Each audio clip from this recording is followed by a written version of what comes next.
প্রাথমিকভাবে ইংল্যান্ডের বিরুদ্ধে টেস্ট সিরিজের জন্য ভারতীয় স্কোয়াডে জায়গা হয়নি রজত পতিদারের। তবে বিরাট কোহলি ব্যক্তিগত কারণে সরে দাঁড়ানোয় তাঁর পরিবর্তন হিসেবে প্রথম দুইটি টেস্টের ভারতীয় স্কোয়াডে জায়গা হয়ে যায় মধ্যপ্রদেশের অভিজ্ঞ ব্যাটারের। শেষে লোকেশ রাহুল ও রবীন্দ্র জাদেজা চোট পেয়ে দ্বিতীয় টেস্ট থেকে ছিটকে যাওয়ায় বিশাখাপত্তনমে টিম ইন্ডিয়ার টেস্ট ক্যাপ হাতে পেয়ে যান রজত। পরে পাওয়া সুযোগ কাজে লাগিয়ে টিম ম্যানেজমেন্টের আস্থা অর্জন করেন প্রথম দর্শনেই। ভাইজ্যাগে ব্রিটিশ বোলারদের বিরুদ্ধে ব্যাট হাতে রীতিমতো আত্মবিশ্বাসী দেখায় রজতকে। তবে অভিষেক টেস্ট ইনিংসে দুর্ভাগ্য তাড়া করে বেড়ায় পতিদারকে। যেভাবে আউট হয়ে মাঠ ছাড়েন তিনি, তাকে অত্যন্ত দুর্ভাগ্যজনক বলা ছাড়া উপায় নেই।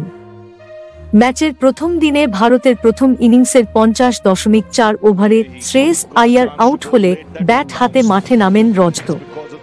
যশস্বী জয়সওয়ালের সঙ্গে চতুর্থ উইকেটের জুটিতে 70 রান যোগ করেন তিনি।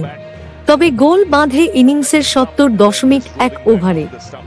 স্পিনার রেহান আহমেদের বল কার্যত মাঝ ব্যাটে ডিফেন্স করেন রজত। তবে বলের বাড়তি বাউন্স ঠিক মতো নিয়ন্ত্রণ করতে পারেননি তিনি। বল রজতের ব্যাটে লেগে পিচে ড্রপ করার পরে পুনরায় পিছন দিকেই গড়িয়ে যায়। শেষমেশ তা স্টাম্পে গিয়ে লাগে। পা দিয়ে বল আটকানোর চেষ্টা করেও সফল হননি পতিদার। ফলে ব্যক্তিগত 32 রানের মাথায় আউট হয়ে মাঠ ছাড়তে হয় তাকে। 72 বলের লড়াকু ইনিংসে রজত 3টি 4 মারেন।